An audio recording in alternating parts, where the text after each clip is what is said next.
Class 10 chapter number 10 light. तो बहुत सारी चीजें और बहुत सारे टॉपिक्स पिछले 2 पार्ट में डिस्कस कर चुके हैं, लेकिन जितना भी पार्ट इस चैप्टर का बचा है वो पढ़ने वाले इस वीडियो में और खत्म करने वाले हैं हम इस पूरे चैप्टर को इस वीडियो में और इस लेक्चर में। तो मैं मीर शर्मा आप सभी का वेलकम करता हूं आपके अपने चैनल बंकिस्तान आपके मिनी स्कूल में। तो चलते हैं नेक्स्ट बंक पर।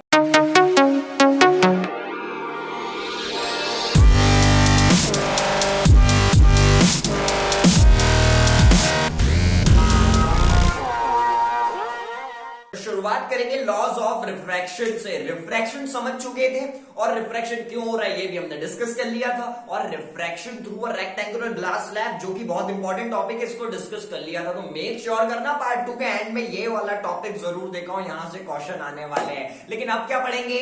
रिफ्रैक्शन के लॉज। जैसे रिफ्लेक्शन में 2 लॉज थे, वैसे ही रिफ्रैक्शन में भी 2 लॉज हमें देखने को मिलते हैं और उन्हीं की बात करने वाले हैं। तो इसको पढ़ने से पहले थोड़ा सा मोमेंटम बनाते हैं और रिफ्रैक्शन को एक बार फिर से समझते हैं। क्या होता है? लाइट चल रही है, जो लाइट का डायरेक्शन है उसमें चेंज हो जाना। क्या हो जाना? लाइट के डायरेक्शन में चेंज हो जाना जब वो एक मीडियम से दूसरे मीडियम में जाने वाली है। जब एक मीडियम से दूसरे मीडियम में जाएगी तो वो अपना डायरेक्शन बदल जाएगी और वो कहलाएगी रिफ्रैक्शन ऑफ लाइट। तो अब बात करते हैं लॉस की, कि रिफ्रैक्शन के वो 2 खास लॉस क्या है। तो जो पहला लॉ है वो रिफ्लेक्शन जैसा ही सिंपल है। क्या है? जो इंसिडेंट रे है और जो रिफ्रैक्टेड रे है, कौन सी? एक इंसिडेंट रे, रिफ्रैक्टेड रे और नॉर्मल, ये सब कहां पर लाई करने वाली है? सेम प्लेन में लाई करने वाली है। जब वो मीडिया 1 से जब आ रही होगी या मीडिया से उस समय निकल रही होगी, दोनों ही टाइम पर क्या होने वाला है? जो इंसिडेंट रे है, रिफ्रैक्टेड रे और normal, all lies in same plane. तो ये वाला इजी था, इसमें हमें कोई दिक्कत नहीं है। तो बात करते हैं सेकेंड लॉ की। क्या है? जो एंगल ऑफ साइन है इंसिडेंस का, यानी कि यहां पर क्या एंगल की बात कर रहे थे कि वो एंगल बनाती है ना, इंसिडेंट रे नॉर्मल से भी बनाती है और रिफ्रैक्टेड रे भी नॉर्मल से बनाती है। तो ये जो एंगल है इसको साइन एंगल मान लीजिए। तो जो साइन एंगल है आई का, यानी कि एंगल साइन जो है इंसिडेंस का और एंगल साइन जो है रिफ्रैक्शन का, तो क्या हो गया? साइन आई मतलब एंगल साइन वाला इंसिडेंस के लिए, तो उसको लिख दिया साइन आई।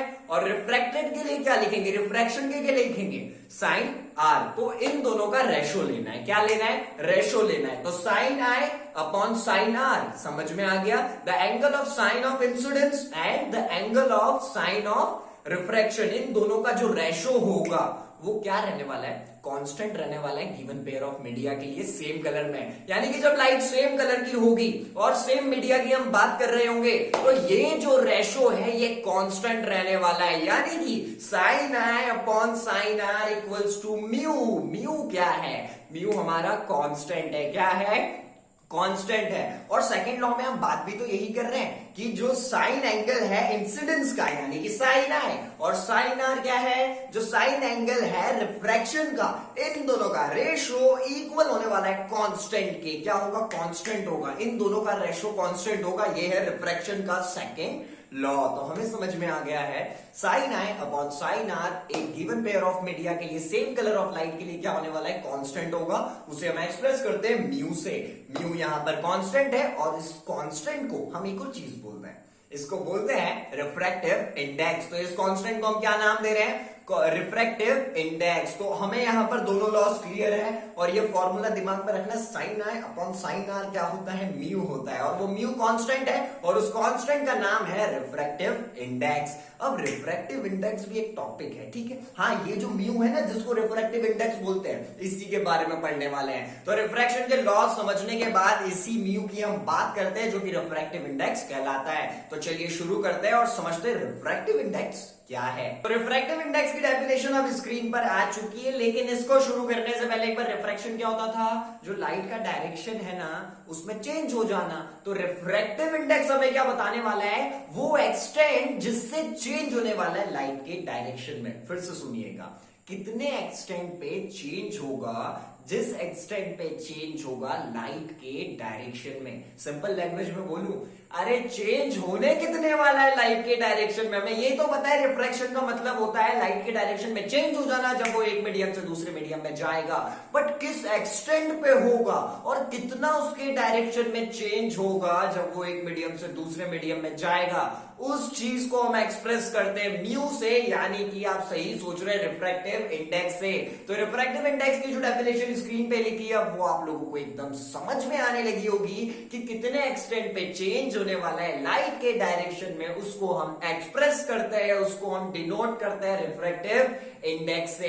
अब यहां पर नीचे देखिए, थोड़ी सी कंफ्यूज होने वाली चीज है ना, आप कंफ्यूज आ जाओगे थोड़े से, लेकिन अपन उसे समझ लेंगे, लेकिन थोड़ा सा कंफ्यूज होना अच्छा है तो पहले समझ लेते हैं। अब यहां पर लिखा हुआ है 1 म्यू 2, क्या लिखा है 1 म्यू 2। 1 म्यू 2 क्या है, रिफ्रैक्टिव इंडेक्स है मीडियम 2 का विद रिस्पेक्ट टू मीडियम 1। नहीं आया समझ में, मुझे पता है, ठीक है, और आ गया है तो बहुत अच्छी बात है, बट जिनको नहीं आया है उनके लिए चलते हैं और इसे थोड़ा सा सिंपल करते हैं। उस 1 को आगे है भूल जाइए, क्या कर लीजिए, एक्सेप्शन ले लीजिए, 1 वहां पर है ही नहीं, तो क्या रह जाएगा म्यू 2 रह जाएगा। म्यू 2 मतलब क्या होता है, म्यू मतलब क्या है रिफ्रैक्टिव इंडेक्स, क्योंकि हम जानते हैं म्यू का मतलब क्या है रिफ्रैक्टिव इंडेक्स, और 2 लिखा हुआ है तो रिफ्रैक्टिव इंडेक्स किसका, रिफ्रैक्टिव इंडेक्स ऑफ 2। समझ में आ गया। अब उस 1 को देख लो तो क्या होगा, अगर म्यू 2 1 लिखा है, 1 आगे लिखा है और म्यू 2 लिखा है, तो रिफ्रैक्टिव इंडेक्स ऑफ 2, यानी कि जो म्यू 2 है वो बता रहा है रिफ्रैक्टिव इंडेक्स 2 का किससे, विद रिस्पेक्ट टू 1, यानी कि जो भी म्यू के पीछे लिखा है उसका रिफ्रैक्टिव इंडेक्स, और किसकी वजह से, विद रिस्पेक्ट टू कौन सा मीडियम, तो वो वाला मीडियम। तो अब समझ में आ गया 1 म्यू 2 का मतलब क्या है, रिफ्रैक्टिव इंडेक्स सेकंड वाले मीडियम का विद रिस्पेक्ट टू 1।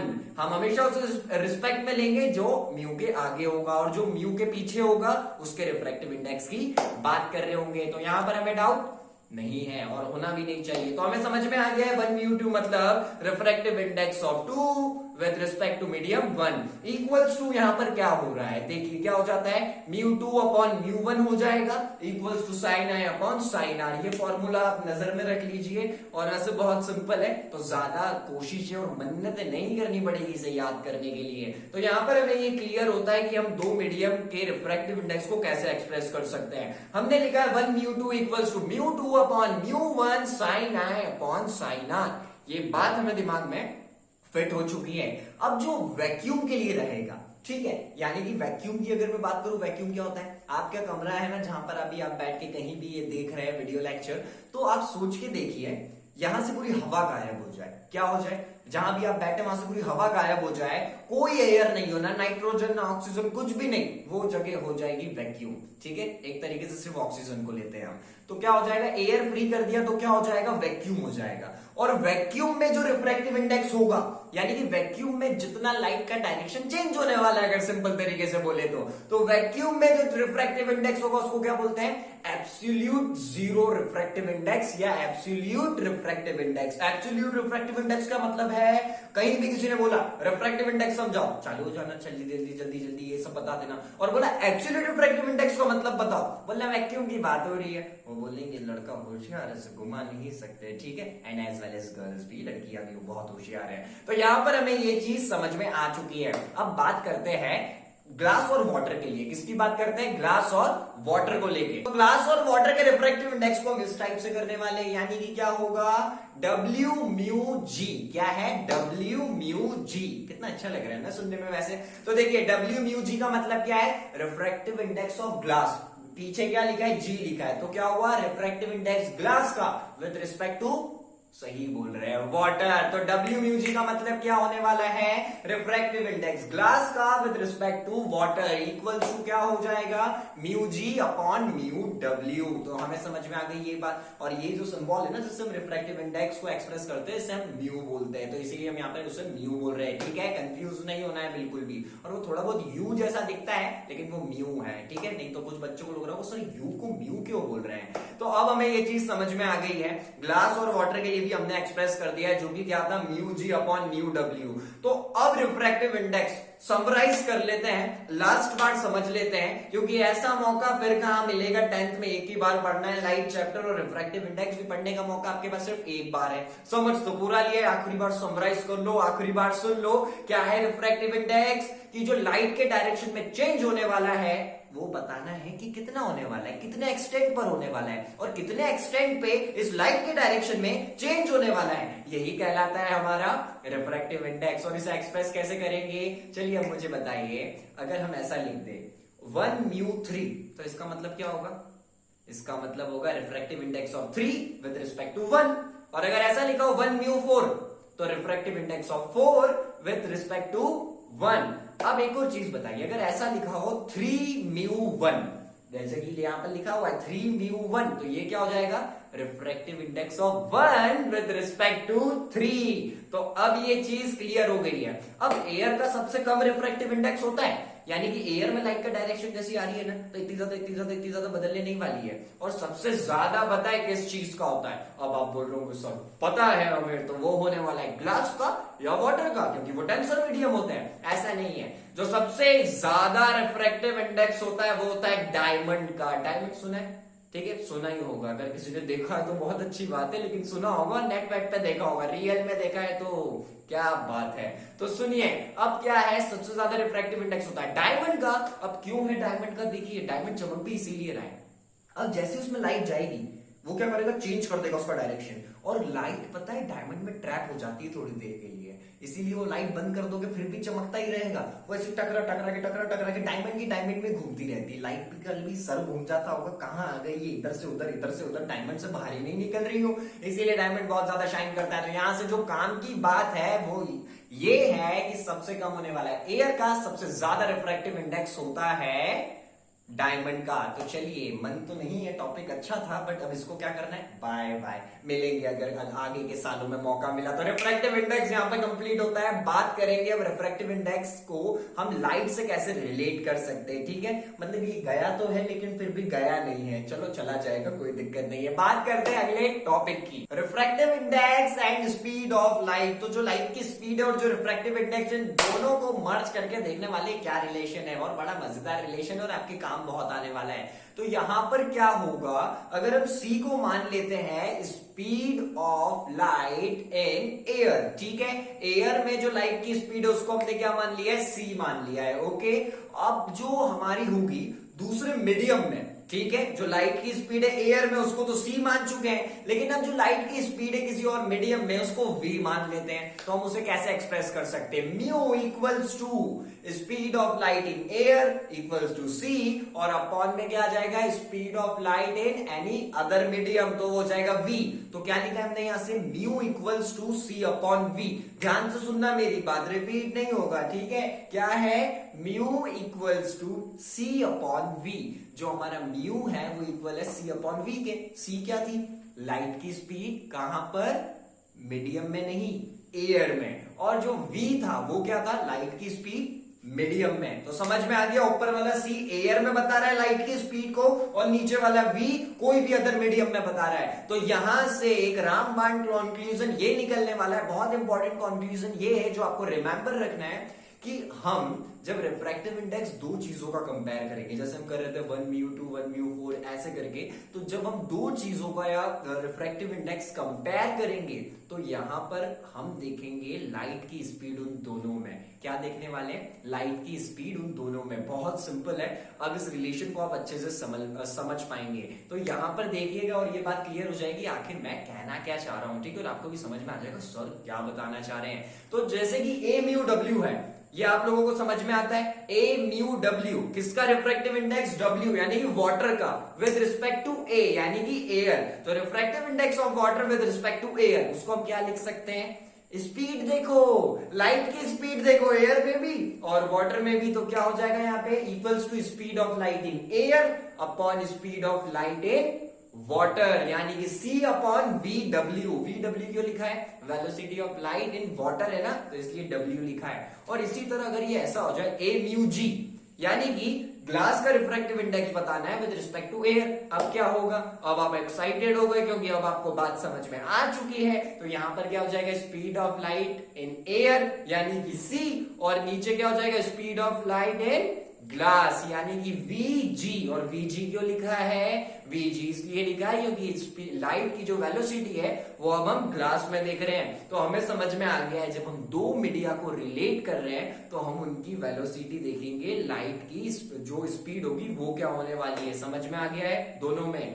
तो हमने यहाँ पर क्या करा है, जो दो फॉर्मूले बनाए हैं वो आपको दोनों याद रखने, और यहां से आपको समझ में आ जाएगा। हमने लाइट की स्पीड देखी कहां पर, एयर में देखी, और उसके साथ कुछ भी दिया है, ग्लास में भी देख लिया, वाटर में भी देख लिया, और उनका रेशो लेना है यानी कि अपॉन में लिखना है, और बात क्लियर हो जाएगी। तो रिफ्रैक्टिव इंडेक्स और स्पीड ऑफ लाइट, ये जो कंसेप्ट था ये भी हमने बहुत अच्छे से समझ लिया है। तो अब इस टॉपिक को जानना ही पड़ेगा और इससे फुल्ली अब बाय कर देते हैं। अब रिफ्रैक्टिव इंडेक्स से कुछ रिलेटेड हम नहीं पढ़ने वाले हैं। तो अब हम चैप्टर में लगाने वाले छलांग, क्योंकि 75% चैप्टर कंप्लीट हो चुका है। ठीक है, अब आप 75 की खुशी बना रहे हैं कि जो 25 बच गया है उसका गम बना रहे हैं। ठीक है, जो भी बना रहे हैं, लेकिन पढ़ना तो है। चलिए अब बात करते हैं अगले टॉपिक की और एक नई शुरुआत करते हैं, क्योंकि अब ये टॉपिक पूरी तरह से पलट जाने वाला है, कुछ नया पढ़ने वाले हैं। तो अब बात करने वाले हैं लेंस के बारे में, और अब पूरे वीडियो लेक्चर में हम लेंस को एंड करेंगे, जो कि एक बहुत ज्यादा इंपॉर्टेंट टॉपिक है। इस चैप्टर को लेके बहुत सारे क्वेश्चंस यहां से आते हैं। तो लेंस क्या है, ट्रांसपेरेंट मीडियम होता है। क्या होता है, लेंस ट्रांसपेरेंट मीडियम है जो कि बाउंडेड है दो सरफेस से। यानी कि हमें समझ में आ गई ये वाली बात कि लेंस के एक तो ट्रांसपेरेंट मीडियम होगा और ये बाउंडेड है दो सरफेसेस से। अब जिन दो सरफेस से ये बाउंडेड है उसमें से या तो एक स्पेरिकल होगी या तो दोनों भी स्पेरिकल हो सकती है। तो क्या समझ में आया, या तो एक स्पेरिकल होगी या दोनों हो सकती है। और ये दोनों चीजें हमको लेंस की डेफिनेशन में याद रखनी है कि ये ट्रांसपेरेंट मीडियम है और ये दो सरफेसेस से बाउंडेड है, जिसमें एक स्पेरिकल हो सकती है या दोनों भी हो सकती है। और जैसा हमारा मिरर था वैसे ही लेंस चलने वाला है। जितना हमने मिरर का डिस्कशन किया था उतना ही हम लेंस का करेंगे और वैसे ही पढ़ेंगे। तो लेंस के भी दो टाइप्स होते हैं, एक होता है कॉन्वेक्स और एक होता है कॉनकेव। तो पहले समझते हैं कॉन्वेक्स वाले को। किसको समझने वाले हैं, कॉन्वेक्स वाले को। तो अगर मैं कॉन्वेक्स की बात करूं तो यहां पर आपको तीन टाइप के जो कॉन्वेक्स होते हैं वो आपको देखने को मिल रहे हैं, और तीनों स्ट्रक्चर्स आपको दिख रहे हैं। इसको ध्यान से देख लीजिए। अब ये क्या है, अगर स्ट्रक्चर पे आप थोड़ी सी नजर रखेंगे, ये थिकर है सेंटर से। क्या है, मोटे होते हैं सेंटर से। क्या होने वाले हैं, मोटे सेंटर से, यानी कि थिकर होते हैं सेंटर से और थिनर होते हैं एंड से। यानी कि जो उसका एंड है, देखिए वैसा चांद सा शेप बना रहा है, जो मून रहता है ना हमारा, कभी कभी ऐसे आता है, उस टाइप का शेप बना रहा है। तो क्या होते हैं, ये सेंटर में से मोटे हैं, सेंटर में से थिक है, लेकिन एंड्स में से क्या है, यहां पर ये पतले होते हैं। तो हमें ये चीज समझ में आ गई है, बीच में से क्या होने वाला है, थिक होगा, और एंड से जो थिनर होगा वो कहलाएगा कॉन्वेक्स। और ये होते हैं तीन टाइप के। अब इसका अपोजिट कर दीजिए इसके दूसरे टाइप में, यानी कि बात कर रहे हैं कॉनकेव लेंस की। तो कॉनकेव लेंस में क्या होगा, उल्टा करना है। देखिए उसका स्ट्रक्चर कैसा है, ऐसा है। अब ये बीच में से कैसा है, ये सेंटर में से है थिनर। कैसा है, सेंटर में से एकदम पतला होता है, उसका उल्टा है। यानी कि ये सेंटर में से क्या होंगे, थिनर होंगे, पूरा पतले होंगे, और ये थिकर होते हैं एंड्स पे से। और इसका स्ट्रक्चर में भी हमें दिख रहा है। तो क्या बात हमें समझ में आई है, जो इसके दोनों कोने हैं वो थोड़े से मोटे होते हैं और ये बीच में से पतले होते हैं। तो इस चीज में हमें कंफ्यूजन नहीं है, और यही दो चीजें आपको याद रखनी है। इनको लेके इनकी डेफिनेशन में कोई ज्यादा खास बात नहीं है, और अगर डेफिनेशन समझ में आ गई तो इनका स्ट्रक्चर भी आप खुद ही बना देंगे, इसको आपको याद करने की जरूरत नहीं पड़ेगी। तो अब कुछ इंपॉर्टेंट डेफिनेशन, कुछ इंपॉर्टेंट टर्म्स जो कि हमको लेंस की स्टडी करते समय याद रखना चाहिए, क्योंकि इनका भी रे डायग्राम हमें बनाना है। और घबराना नहीं है, जैसा मिरर का सिंपल तरीके से समझा है इसका भी समझेंगे। तो चलिए उन टर्म्स की बात करते हैं जो कि रिलेटेड है लेंसेज से। तो अब जो पहली टर्म है जिसकी हम बात करने वाले हैं वो है ऑप्टिकल सेंटर। तो ऑप्टिकल सेंटर क्या होता है, लेंस का सेंटर, यानी कि लेंस का, जो हम लेंस की बात कर रहे हैं उसका जो सेंटर होगा वो क्या होगा, ऑप्टिकल सेंटर। बड़ा सिंपल है, क्योंकि हम इसे ऐसा कुछ पहले भी पढ़ चुके हैं। तो हमें समझ में आ गया जो फर्स्ट टर्म है ऑप्टिकल सेंटर, लेंस का जो सेंटर होगा उसको हम डिनोट करने वाले हैं ओ से, और वो ओ क्या है, ऑप्टिकल सेंटर। तो इसमें हमें कोई दिक्कत नहीं है। अब बात करते हैं सेंटर ऑफ कर्वेचर के बारे में। किसके बारे में बात कर रहे हैं, सेंटर ऑफ कर्वेचर के बारे में। अब एक लेंस में मैंने आपको शुरू में एक चीज बताई थी, लेंस की डेफिनेशन क्या थी, वो एक ट्रांसपेरेंट मीडियम है जो कि बाउंडेड है दो सरफेस से। क्या बोला था मैंने, बाउंड है दो सरफेस। कितनी सरफेस है यहाँ पे? दो सरफेस है। और बोला था या तो एक स्पेरिकल होगी या तो दोनों स्पेरिकल हो सकती है। तो उस चीज को हमें याद रखना है सेकंड वाले टर्म के लिए, जो कि है सेंटर ऑफ कर्वेचर। तो सेंटर ऑफ कर्वेचर हमें लेंस में ये बताने वाला है कि यहां पर जो हमारे दो इमेजिनरी स्पीयर्स है, जो लेंस है उसमें जो दो इमेजिनरी स्पीयर्स है, उसका जो सेंटर होगा वो कहलाएगा सेंटर ऑफ कर्वेचर। यानी कि दो इमेजिनरी स्पीयर्स जो कि लेंस में होंगे, उनका जो सेंटर होगा वो क्या होगा? Centre of curvature. और इसको हम सी से डिनोट करने हैं। देखिए, जो ऑप्टिकल सेंटर है और सेंटर ऑफ कर्वेचर है, इन दोनों में कंफ्यूज नहीं होना है। क्यों नहीं होना है? क्योंकि ऑप्टिकल सेंटर क्या है? लेंस का सेंटर, वो कहलाएगा ऑप्टिकल सेंटर, जिसको हम ओ से डिनोट कर रहे हैं। और जो सेंटर वाला हमारा जो सेंटर ऑफ कर्वेचर है, वो उन दो इमेजिनरी स्पीयर्स का सेंटर है, जिसका लेंस पार्ट है। हमें ये चीज समझ में आ गई है। तो वो जो दो इमेजिनरी स्पीयर्स है, उनके सेंटर को क्या बोलेंगे? Centre of curvature. और उसे डिनोट करने वाले सी से। अब एक अकेले लेंस में क्या होते हैं? दो होते हैं। क्या दो होने वाले? Centre of curvature. जी हाँ, जो सेंटर ऑफ कर्वेचर है वो लेंस में दो होते हैं। यानी कि एक लेंस में कितने होंगे? दो। तो अब आप बोलेंगे सर लेंस एक है लेकिन ये दो क्यों है? तो बेटा यहाँ पर स्पेरिकल सरफेस भी तो दो है, यानी कि लेंस में स्पेरिकल सरफेस भी तो दो है। तो अगर एक का हम एक मानेंगे, दो के कितने हो जाएंगे सेंटर? दो हो जाएंगे। तो यहां से हमें सेंटर ऑफ कर्वेचर भी क्लियर हो गया, जो कि एक लेंस में दो होंगे, क्योंकि दो इमेजिनरी स्पीयर्स हम लेंस में लेते हैं। और उन्हीं इमेजिनरी स्पीयर्स का जो सेंटर होगा वो कहलाएगा सेंटर ऑफ कर्वेचर। ठीक है, बहुत बार बोल लिया है ना, खिचड़ी बनवाने के लिए नहीं बोला है, ताकि आपको अच्छे से समझ में आए। क्योंकि होता है आप लोग लेजी है, वापस पीछे नहीं करेंगे। ठीक है, ये नहीं आया अगला समझ लूंगा, थोड़ा बहुत तो आ ही रहा है। मैं चाहता हूं आपको सारी चीजें समझ में आए, इसलिए मैं एक एक टॉपिक 2 से 3 बार बोल के रिपीट कर रहा हूं। ठीक है, अब चलते हैं नेक्स्ट टर्म पे। तो अब हम बात करने वाले हैं रेडियस ऑफ कर्वेचर के बारे में। सेंटर ऑफ कर्वेचर समझा है, वैसे ही ऐसा कुछ होने वाला है। क्या होगा? रेडियस ऑफ कर्वेचर का मतलब क्या है?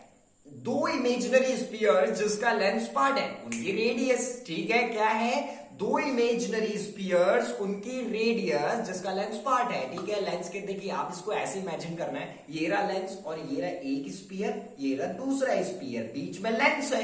तो लेंस के पास कितने स्पीयर्स? दो स्पीयर्स। और रेडियस ऑफ कर्वेचर क्या है? इन्हीं स्पीयर्स का जिसका लेंस पार्ट है, उनका रेडियस, वो क्या कहलाएगा? Radius of curvature. तो यहां पर रेडियस ऑफ कर्वेचर हमें देखने को कितने मिलने वाले हैं? ये भी हमें दो देखने को मिलने वाले हैं। कितने देखने को मिलने वाले? दो। क्यों? क्योंकि वहां पर हमने दिखा था जो सेंटर ऑफ कर्वेचर था वो भी दो थे, क्योंकि स्पीयर्स कितने हैं? दो है। तो अब आप यहां बोलेंगे सर आपके इधर तो रेडियस ऑफ कर्वेचर दो है, तो यहां पर आंसर क्या होगा? स्पीयर भी तो दो है। तो हमें समझ में आ गया रेडियस ऑफ कर्वेचर कुछ नहीं है, उन दो इमेजिनरी स्पीयर्स की जो रेडियस होगी वो होगी रेडियस ऑफ कर्वेचर, जिसे रिप्रेजेंट करेंगे हम आर से। और ये भी सेंटर ऑफ कर्वेचर जैसे दो होते हैं। अब बात करते हैं प्रिंसिपल एक्सिस की। किसकी बात करने वाले हैं? प्रिंसिपल एक्सिस की बात करने वाले हैं। प्रिंसिपल एक्सिस यहां पर क्या है? आप इमेजिन करिए, एक स्पीयर था और दूसरा स्पीयर था, बीच में लेंस है। ठीक है, ऐसा हमें सोच के चलना है। अब इन दोनों स्पीयर्स के सेंटर को क्या बोलते हैं? लेंस का सेंटर नहीं पूछ रहा हूं, लेंस का सेंटर क्या होता है? Optical centre. बट दोनों स्पीयर्स के सेंटर की यहां पर बात हो रही है, जो कि कहलाता है सेंटर ऑफ कर्वेचर। तो इसके पास भी है इसका सेंटर, यानी कि इसका सेंटर ऑफ कर्वेचर, और इस स्पीयर के पास भी क्या है? इसका सेंटर ऑफ कर्वेचर। तो जो लाइन यहां से यहां तक जाएगी, क्या करना है? ट्रेवल करना है, सिर्फ यहां से वहां तक जाएगी, वही लाइन प्रिंसिपल एक्सिस कहलाएगी। यानी कि पहले स्पीयर के सेंटर ऑफ कर्वेचर से लेके दूसरे स्पीयर के सेंटर ऑफ कर्वेचर से जो लाइन जोड़ने वाली है, जो एक्सिस जोड़ने वाली है, उसी को हम कहते हैं प्रिंसिपल एक्सिस। तो प्रिंसिपल एक्सिस भी हमें समझ में आ चुका है कि ये वो लाइन है जो दोनों सेंटर ऑफ कर्वेचर्स को आपस में फ्रेंडशिप करवाने वाली है, यानी कि मिलवाने वाली है। तो चलते हैं अगले टर्म पर। अब बात करेंगे प्रिंसिपल फोकस के बारे में। तो प्रिंसिपल फोकस क्या है? जैसे वहां पर मिरर्स में पढ़ा था वैसा ही है, लेकिन यहां पर थोड़ा सा अलग हो जाएगा, सिर्फ नाम वही है। ठीक है, तो प्रिंसिपल फोकस को हम रिप्रेजेंट करेंगे एफ से। किससे करने वाले? एफ से। और यहां पर भी हमें दो प्रिंसिपल फोकस देखने को मिलने वाले हैं। ठीक है, और ये सब क्यों हो रहा है हमें पता है, क्योंकि दो स्पीयर्स है, इसी की वजह से यहां पर ये चीज हमें देखने को मिलती है। जैसे centre of curvature, radius of curvature दो थे, तो वैसे आपको याद रखना है कि प्रिंसिपल फोकस भी लेंस में हमें दो मिलने वाले हैं। तो जो पहला प्रिंसिपल फोकस है, यानी कि जो फर्स्ट प्रिंसिपल फोकस है वो क्या है, जहां से पैरेलल रेज आना स्टार्ट होगी। क्या आना स्टार्ट होगी, पैरेलल रेज जहां से आना स्टार्ट होने वाली है।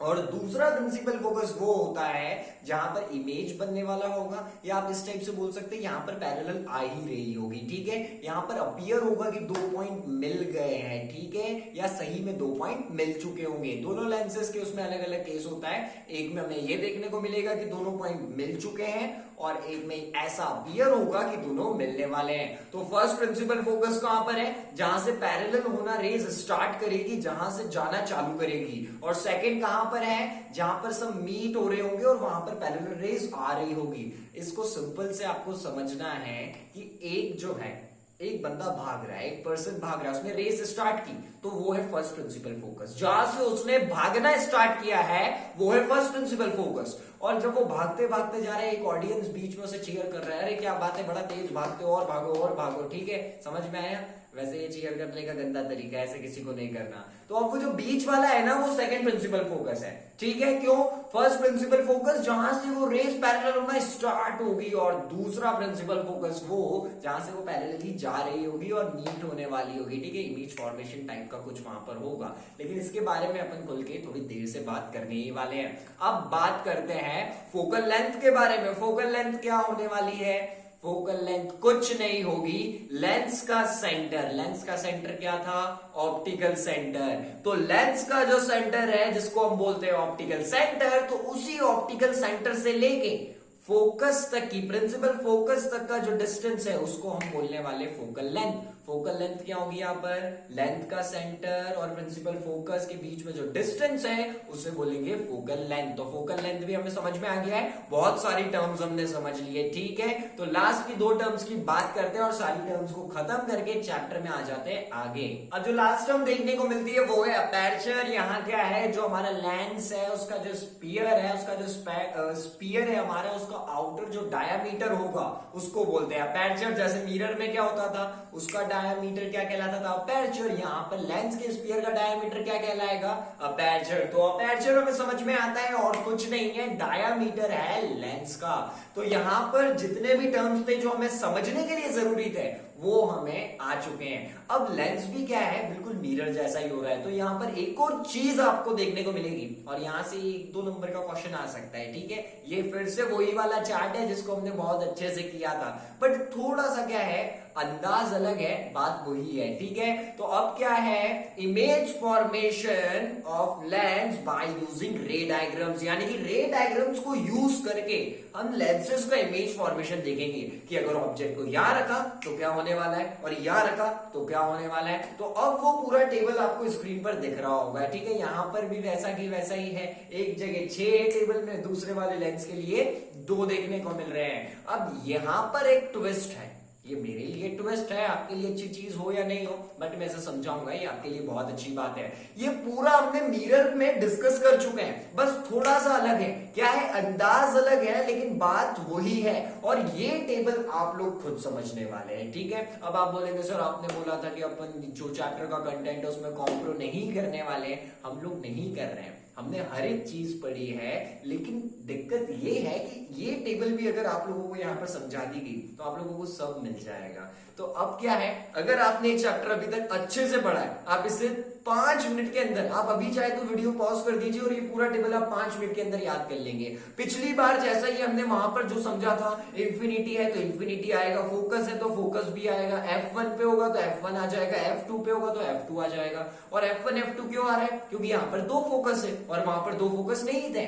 तो यहाँ पर कोई नई चीज नहीं है। पहले हम यही बताएंगे कि ऑब्जेक्ट का पोजीशन क्या है, और फिर बताएंगे कि कैसा डायग्राम बनेगा, और फिर वहां पर क्या बता देंगे हम कि इमेज कहां पर बनने वाली है। सेम टू सेम आपको वैसा की वैसा ही है। तो आपको, अब बंकिस्तान के बच्चे इतने भी वीक नहीं है, ठीक है। तो बिल्कुल आपको कोशिश करनी है इसको करने की। और फिर भी एक फेवर मैं कर रहा हूं, ठीक है, क्योंकि ये बंकिस्तान है, आपका मिनी स्कूल, तो आपका काम यहाँ पर होना ही चाहिए। अगर इस टेबल में किसी को फिर भी कोई दिक्कत आती है तो आप कमेंट सेक्शन में बताइए, हम इसके लिए सेपरेट वीडियो बना देंगे, ठीक है। सेपरेट वीडियो बनाएंगे, शॉर्ट भी होगा और उसमें हम क्या देखेंगे, लेंस की इमेज का फॉर्मेशन ही देखेंगे इन सबको रे डायग्राम्स को यूज करके, ठीक है। तो इसे पूरा हम एक्सप्लेन कर लेंगे उसमें, बट आपको इसमें दिक्कत नहीं आनी चाहिए, आपको थोड़ा सा माइंड का यूज करना है और ये बहुत ईजी रहेगा क्योंकि ये मिरर जैसा ही है। तो ये जो दो टेबल्स है ये पूरी तरीके से हमें बता रही है जो लेंस है वो कैसे इमेज फॉर्मेशन करेंगे रे डायग्राम के थ्रू।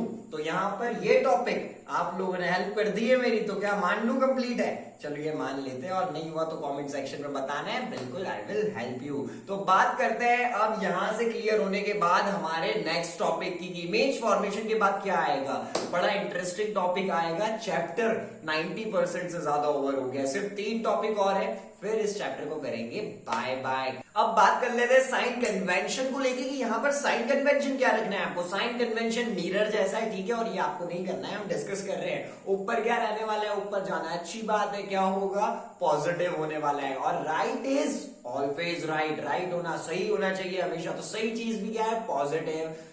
जीवन में, लाइफ में हमें नीचे नहीं जाना है, नीचे जाना बुरी बात है, नेगेटिव बात है। और उल्टा नहीं चलना है, यानी कि लेफ्ट में नहीं चलना है, उल्टा चलना गलत बात है, यानी कि ये भी नेगेटिव। तो आपको क्या याद रखना है, ऊपर और राइट साइड पे पॉजिटिव है, बाकी लेफ्ट और नीचे नेगेटिव लेने वाले हैं। और यहां पर भी वही होने वाला है जो फोकल लेंथ थी, जैसे हम मिरर्स में करते थे। तो जो कॉन्वेक्स के लिए होगी, जो कॉन्वेक्स लेंस के लिए होगी वो पॉजिटिव होगी, और जो कॉन्केव लेंस के लिए होगी वो नेगेटिव होगी। तो क्या हुआ, कॉन्वेक्स के लिए हम क्या कर रहे हैं, यहाँ पर पॉजिटिव ले रहे हैं, और कॉन्केव के लिए नेगेटिव ले रहे हैं। तो हमें इस चीज में कोई दिक्कत नहीं है। और ये वाला पार्ट आपको इजी लग रहा होगा क्योंकि लेंस के बाद सब कुछ मिरर जैसा ही है, ठीक है। तो एक मोमेंटम बना हुआ है कि मिरर और लेंस एक जैसे है सर, ऐसा तो पहले पढ़ चुके हैं। और इस मोमेंटम को एकदम कंफर्म अब इससे कर देंगे क्योंकि जो अगला टॉपिक है उसका नाम है लेंस फॉर्मूला।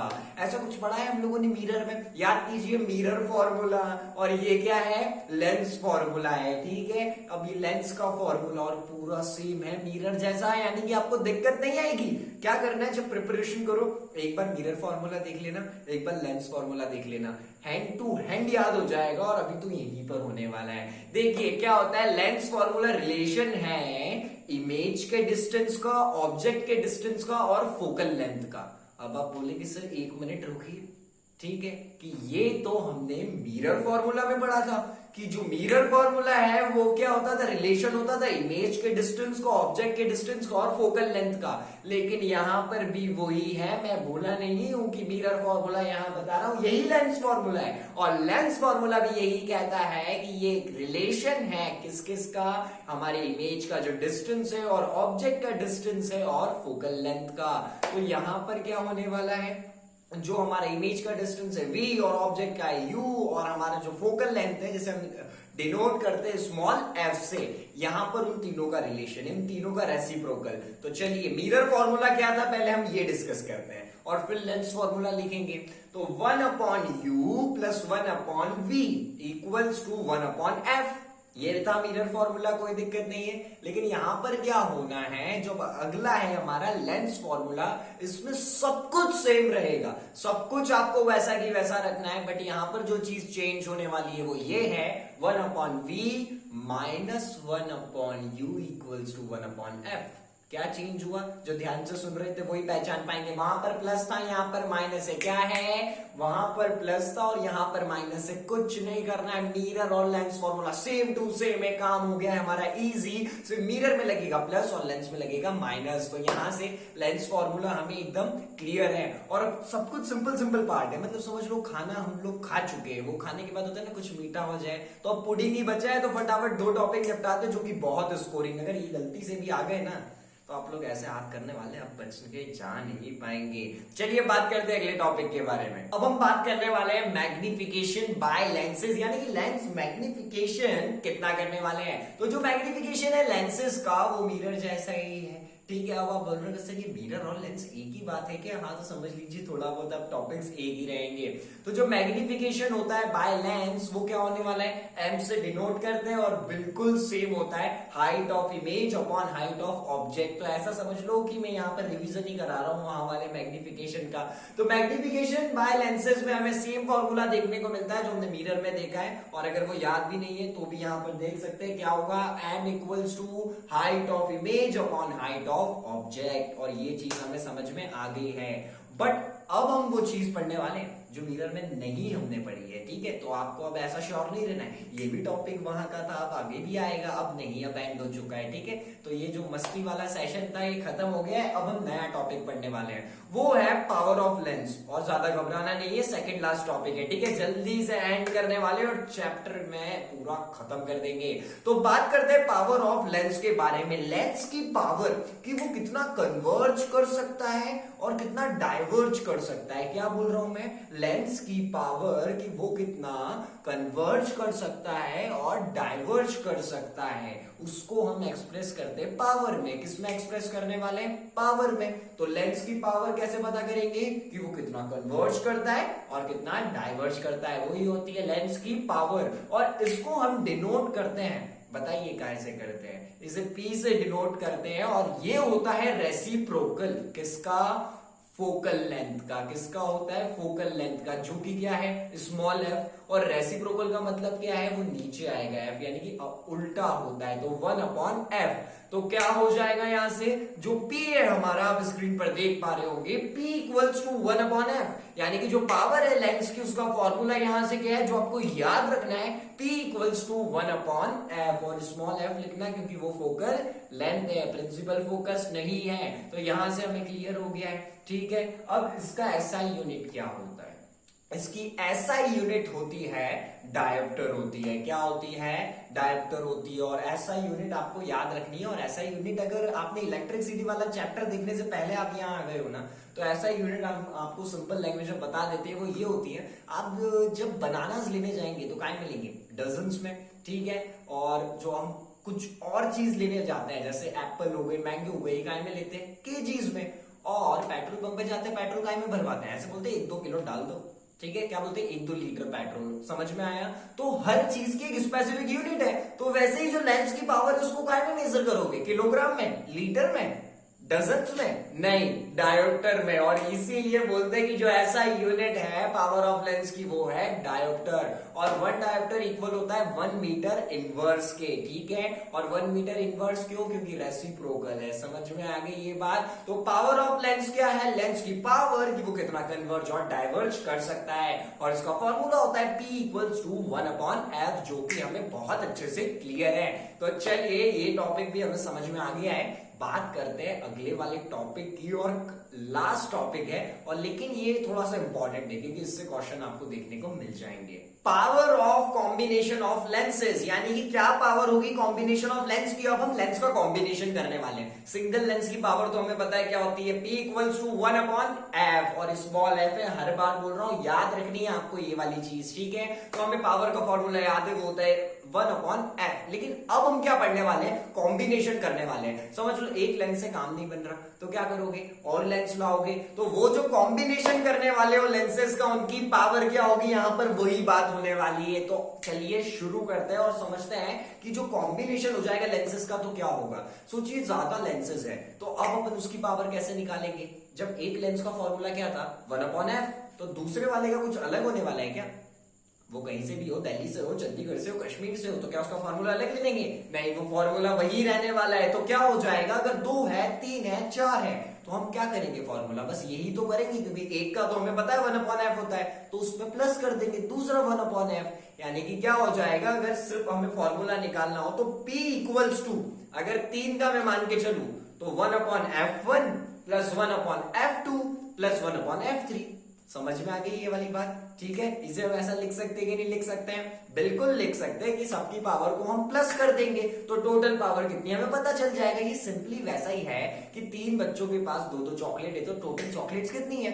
2 + 2 + 2 करना है। ठीक है, बहुत छोटा एग्जांपल था, इजी था ताकि आपको समझ में आ जाए। तो यहाँ पर जो कॉम्बिनेशन करेंगे लेंसेज का, तो उनकी पावर निकालने का फॉर्मूला क्या है हमें समझ में आ गया। 1/f1 + 1/f2 + 1/f3 और जितने भी हो 1/f4 1/f5 और बहुत ज्यादा हो तो आ जाएगा 1/fn तक। ठीक है, ये चीज हमें क्लियर हो गई है। अब इसको मैं ऐसा भी लिख सकता हूं, p को अपन क्या लिखते हैं? p = 1/f, यानी कि p = 1/f के।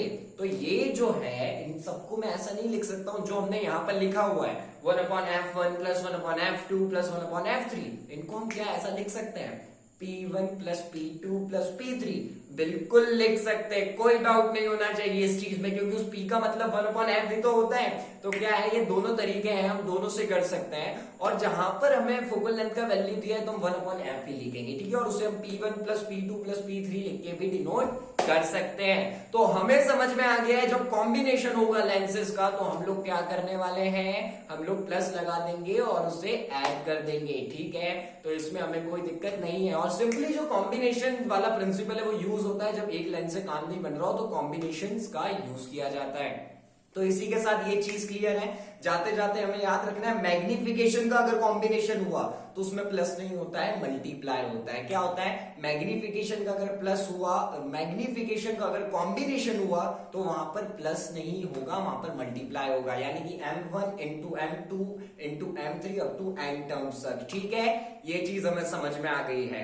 तो अब क्या होने वाला है, इससे टाटा बाय बाय बोलने का समय आ गया है। हमने लाइट चैप्टर का फुल टू एनसीईआरटी से हर एक चीज, हर एक टॉपिक, हर एक कॉन्सेप्ट बहुत अच्छे से समझ लिया है और सारी चीजें डिस्कस की है पिछले 2 पार्ट्स में और इस वाले को मिला के, यानी कि 3 पार्ट्स की बहुत ज्यादा मेहनत के बाद ये चैप्टर हमारा यहाँ पर ओवर होता है। और याद रखना है वो वाली जो टेबल है आपको खुद करनी है 5 मिनट दे के। जिन्होंने कर ली है बहुत अच्छी बात है, और जिनको थोड़ी सी भी दिक्कत आती है वो कमेंट सेक्शन में बता सकते हैं, तो फिर अपन एक शॉर्ट वीडियो से उस टेबल को लेके बना लेंगे। तो यहाँ पर लाइट चैप्टर से छुट्टी मिलती है तो अब नाचना है, कूदना है, जो करना है कर लो, क्योंकि फिजिक्स का बहुत बड़ा चैप्टर था और बहुत ज्यादा सरदर्दी वाला था।